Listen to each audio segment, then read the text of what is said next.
Ron Murray, what's going on, everybody? I have another interview today, and I'm excited about this. I got 3 head football coaches in here from the DFW that I have such a high level of respect for, and we're going to talk a little bit about the I20 Head Coaches Clinic. We're going to start with you. We're going to start from the left to the right. Coach Anthony Criss, former head football coach at Sam Houston High School and also the former athletic coordinator and former assistant athletic director in AISD. Demarcus Harris, head football coach, athletic coordinator, Mesquite High. Carlos Lynn, head football coach, Cedar Hill High School. Once again, fellas, thank you so much for coming out. The I20 Coaches Clinic. The floor is yours, fellas. The I20 Clinic has many facets. You know, this past month we had the I20 Aspiring Head Coaches Clinic, and coming up in February we're going to have the I20 Football Clinic, which is going to be more of X's and O's and just more of your traditional type of clinic. Our clinics are going to hit some nuanced parts of football and athletics. It's going to be able to directly talk to coaches, talk to administrators, all junior high coaches, not just football. It could be track, it could be basketball, it could be whatever. Our clinic is multifaceted in nature so that we can be able to help every coach in every sport kind of do whatever they need to do to be successful. So with that, what did you see out in the coaching field that there is a clinic like this that's needed? We're always on the search for the next guy, the next Anthony Criss, the next Demarcus Harris, and networking and trying to be able to find that guy. You have to almost have a platform to be able to do that, and that's what we want to be able to do, is to build almost a Rolodex of up-and-coming coaches so that, when those opportunities and head coaches and coordinator positions arise, we kind of have some guys that we know by name that, that have gone through I-20 or that have gone through some of the things that we've done together to help them and promote them and to get into that next level. So like you said, you all had the June event. What would you say are some of the highlights? And y'all had some stud coaches that came out and talked as well. So just talk about the June event, some of the highlights and some of the coaches that y'all had shared during that. Yeah, we had, of course, right here on the panel, we had Coach Demarcus Harris from Mesquite High School. He talked about just being a first-year head coach. We had 9-time state champion Tim Buchanan from Alito. He talked about, getting ready to be an athletic coordinator and an athletic director. We had Jeff Rayburn up at Frisco Lone Star. He did all 3 phases of the game, being a head coach. We had the assistant AD at Little M, Kendrick Brown.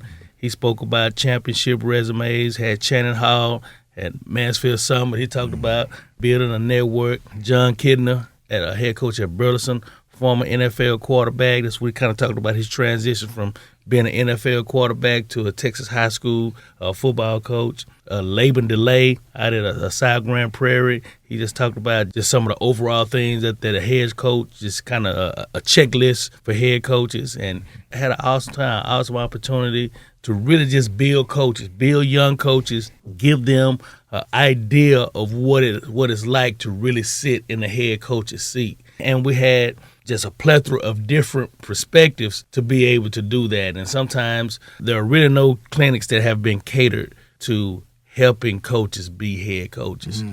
Some of the time those things are, it's trial by fire. You learn on the run, and sometimes you learn the hard way. You learn, what not to do. Sometimes you can't be afforded those luxuries of making those mistakes, especially with our market being so competitive.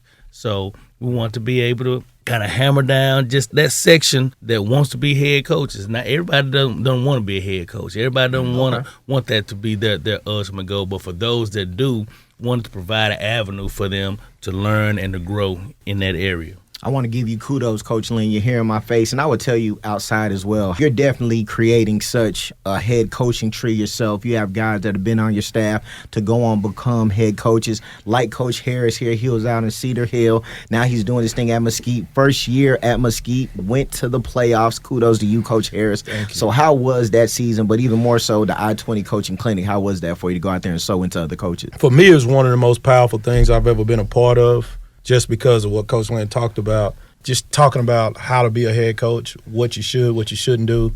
A lot of times we get into clinics and it's X's and O's. You're taking notes on how to become a better football coach, but not how to become a better head coach. And so the lineup was ridiculous. You're talking about it was crazy. I mean, football coaches. I love football coaches, and those guys. Well, being around those guys was unbelievable. It was probably the only clinic where nobody left. They watched every single speaker. Not one person got up and left. So you know how powerful it was, taking notes and guys sharing stuff and meeting new people. It was one of the most powerful things that I've ever been a part of. And so with that, kudos to you, Coach Criss. Me and you talked about this. This is the first clinic that is ran by black coaches, correct? Or in the DFW at least, correct? Yes, correct. In the DFW, we give respect to the I-45 clinic down south in Houston, but this is the first African-American owned clinic in North Texas in the DFW area. And we talked together, me and Coach Lynn and Coach Gilbert, who's down at the University of Texas, have talked about this for a long time. And the whole thing, the premise came about was that, we always looking for the next clinic. Every time we set up at a clinic, everybody's talking about the next clinic they're going to. And then what made me really think about this really hard was I thought about the African-American coaches who go into the playoffs. Because, me, I would poll each coach, how many times you been invited to speak? And a lot of times I would get a second-round guy or a third-round guy and say, I haven't been invited to speak anywhere. I said, these guys have golden nuggets to give. So I said, let's give an opportunity for other guys to glean from these guys, to be able to learn from these guys. So you know what? Instead of getting mad about it, do something about it. So what we started to do, just with 3 or 4 years of research, going to different clinics, looking at different clinics. Coach Lynn has been fortunate enough to speak all over the country. He's been up in Lake Tahoe, Seattle, Washington. He was supposed to go to Hawaii, but COVID stopped that. Yeah, that's what he does. He low key, but he a star. Yeah, he's been everywhere. And so we're looking at that, and then he allowed me to tell along with him, and then I said, Coach Lynn, we can do this. We can do this. He'd already had a round table that he was doing, and I watched it. I said, let's take this round table format that you have and let's turn it into a clinic, along with some other things that we've both been a part of along the way, to make sure that we can inspire and help coaches who want to be different things. We've been at places in hotels where guys sit up to 3, 4 o'clock in the morning drawing plays and then talking about the experiences and those things. So with this came about, okay, we can do something that's ongoing more than once a year. Because most clinics are once a year. The clinic can happen, and you look next year, it's going to be this time in 2023 or this time in 2024. And we guys are always yearning to learn. So we said, let's do something in the summertime. Let's do something in the winter. Let's do something in the spring. Let's do something in the fall that's going to allow the guys to keep growing. And therefore, we started talking about the I-20 corridor because of the recruiting that happens with the NCAA football team. Everybody comes down I-20. Everybody, you got to go through I-20. Everybody comes down I-20. And so one day I just said, hey, what about the I-20 clinic? And we just started talking about the people that was on the I-20 clinic, who's coached on the I-20 corridor. And that's how we kind of came about it now. The clinic was awesome. It was great response. Twitter blew up. And guys now are already looking for, okay, what you guys doing next? Because finally they said, you know what? This has been sorely needed. When they walked out, they were saying, this is so good. We've been needed this. Because, everybody have the X and O's. Right. I'm not going to tell Coach Harris out of being a 4-3, cover 1 or cover 2 guy. I'm not going to tell Coach Lynn out of having 2 high safeties, 12 to 15-yard high. They're going to do what they're going to do. But you know what? What happens when, as a head coach, those first 3 losses? Or what happens when, you're on a winning streak, a 7-game winning streak, but they still talking about they want you fired? What about those type of things that goes on? How do you handle social media posts that's going on that's not going? How do you get out of your comfort zone? And then how do you retain coaches? How do you keep coaches? How do you fire a coach? All these type of things. So these are the things that we want to do for coaches. Take these experiences. Coach Harris, a first-year coach. Coach Lynn being in multiple spots. I've been an AD and in multiple schools. To be able to take those guys like Channing Hall, who's worked over different parts of the state. Each body has their own genre, what they can do and they can bring to the coaching profession. And so that's what we've tried to do. So this is a question for everybody, because I'm someone that's in the media. I've been to your schools, and I appreciate y'all for allowing me out all the time. And with that, when I look at the coaching profession, I think, okay, you might start as a GA, then you go coach at a high school, you're the position coach, then you become the coordinator, then you become the head coach. But of course, there are different things with that. What are some things that get lost in translation with the hiring process, especially for aspiring head football coaches on the high school level? Wow, that's a loaded question. You got 3 hours? Yeah, that's what we're experiencing right now is a level of supply and demand that is unheard of. We're at a point in coaching now where there are more jobs than it is applicants. Really? And absolutely. Wow. If you go on any website, you can go to your Twitter page, and you're gonna find coaches looking for coaches. You're gonna find school districts at this point still looking to fill staffs.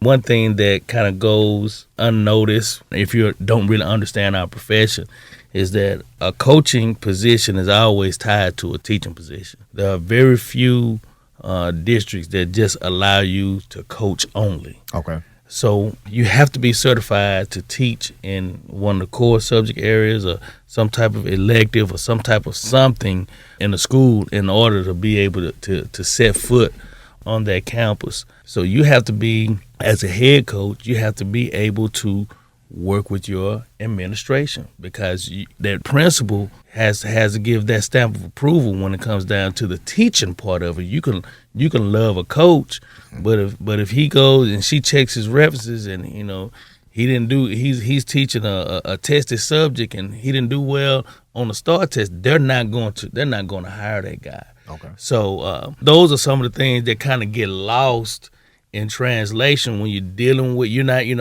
if it's not a unilateral decision. It's not just because Coach Lynn want this guy, then you get an opportunity to get him. You have to be able to work with your athletic director. You have to be able to work with your second sport if they're coaching a second sport. You have to be able to work with their principal and that administrator to understand the kind of to make sure that you're getting the right guy for your school, not just for your football coaching staff. So these guys can chime in, and we can run a table on all of that. Well, I think one of the things that get looked over when you're becoming a head coach is they don't really care about how much football you know. I've heard someone told me so that it's not necessarily about the football knowledge. It's not. If they're interviewing you, they know you know football, but they want to know, can you run a program? Do you got core values? How do you deal with discipline? How do you deal with other sports? How do you deal with community service? How do you deal with your middle schools? How do you deal with parents? How do you deal with all those things? It has really, I tell my guys all the time, you want to stop coaching football, become a head coach. Because you're not coaching football. You're coaching everything else and dealing with adults and different attitudes and different egos and hiring coaches for all sports. And it's a book for every one of them. It ain't just, a simple answer. Right. It's a book for every one of those things he's talking about. That's right. So, and that's what I realized that, you get into those interviews, man, they're not going to ask you, how do you stop the spread? Right. They're going to ask you, well, how do you deal with parents? Tell me about a situation you had with a parent. Or how do you deal with the community? How do you communicate?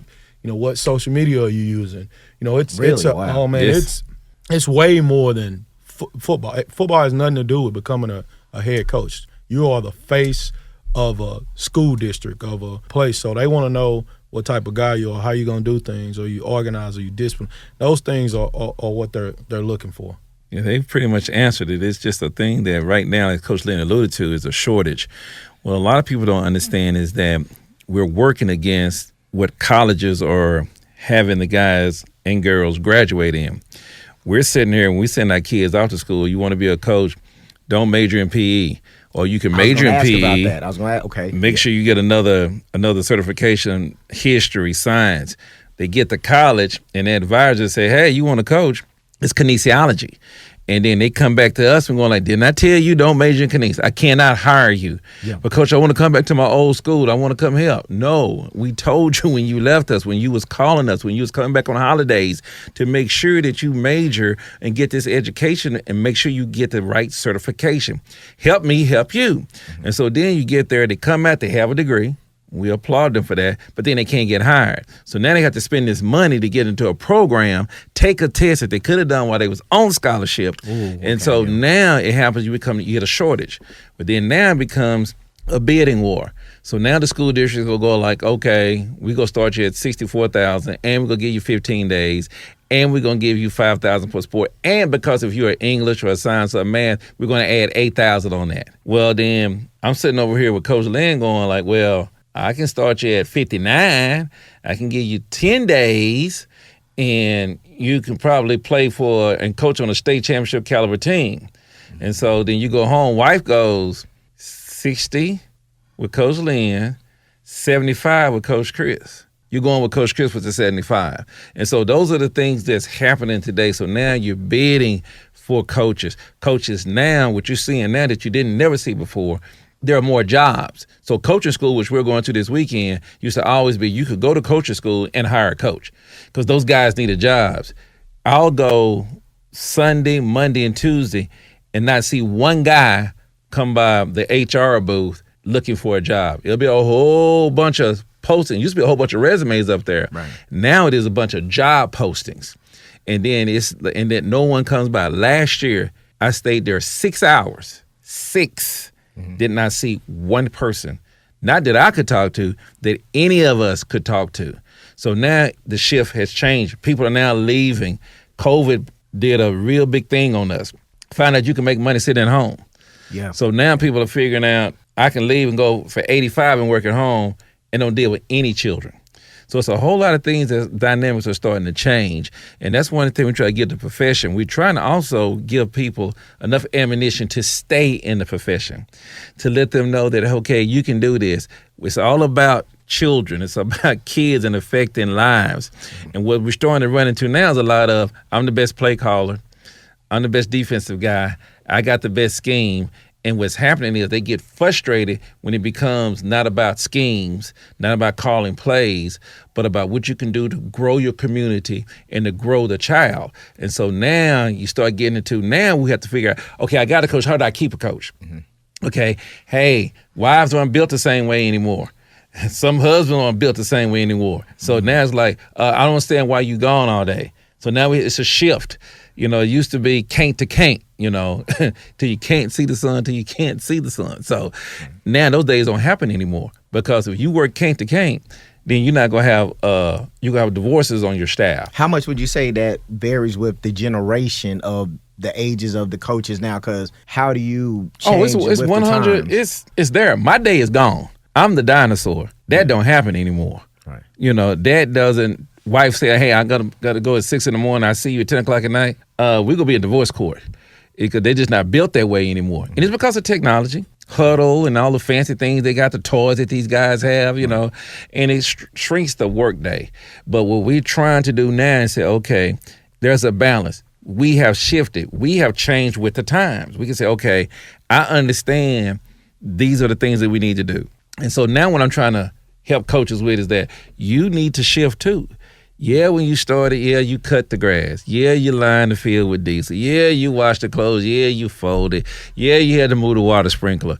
Well, everybody got turf fields now. You ain't wanting nobody's grass. Everybody got Huddle, so guess what? Don't have to worry about that. Everybody got sublimated uniforms. The numbers ain't coming off no more. And so, but now let's shift into we have a different dynamic to make sure that we can take care of ourselves, because the new thing that's come in that we didn't pay attention to a lot that's here to stay is the mental health, because now that's a whole different dynamic that we have to deal with. Before you used to be able to run a kid, just tell a kid, but now we got to understand, because COVID allowed us to understand that, wait, there's some things that are going on. Right. You know, things going on with coaches and things going on with kids. So let me stop. There you go. Nah, there I go. I'm on my rant. I appreciate that. So, of course, we got a show to go.